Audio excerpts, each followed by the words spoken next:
Abusia me mama kwaba eba Pemampims TV ye studios from the Ashanti Regional Capital Kumasi and ye dwumadi ebremo na ye bohwi e de makon Nkoranza Krontihene na so ye na Akwasi Agyei the third Nkoranza Krontihene ni nua ene ye Nkoranza hene na kwamba foto so nine na ni nyina ne se odi ade yi enkrotu a ehye na hini ase ebi eni Sikaa eye ne dia prekope Nkoranza Krontihene nyame ya adoma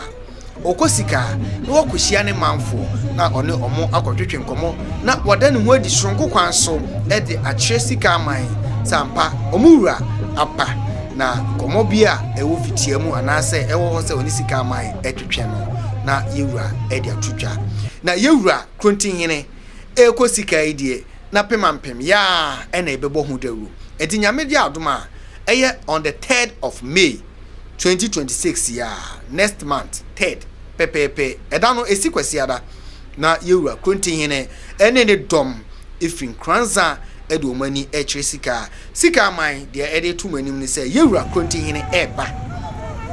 eniti obi bia wo dwumadie bi anka wa hyehye no onsan mu obi bia wa yese ebia mitu kwan anase ebia me ye dwumadie bi nti ana me kɔ afurum no saada na ebe so holiday ma Sikaa man nyina monjebre na montwen yewura Krontihene na Akwasi Agyei the third Nkoranza man se okɔ Nkoranza na okɔ nananum ahini mu a Krontire eya hini eso pa ti Sikaa man se yewura eba de a moma yenjebre na emfa anije ene ahosepe ene ahohoahoa emfa nhia Nkoranza Krontihene ekwan na komo bi a yewura wo no so ede betudwa ya Sikaa man no kwan a yebefa so na ya kyekere na afa ne ntama efra na yesre se obi bia o wa kontu a o ye Sikaa o ye Krontihene de shi ebesre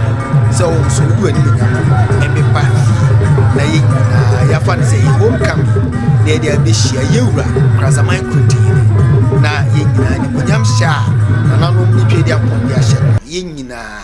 ye nso ye hu saa ni munyam ne bi edo bi bia se se wo gyebre na oni ye ahia ewo Sikaa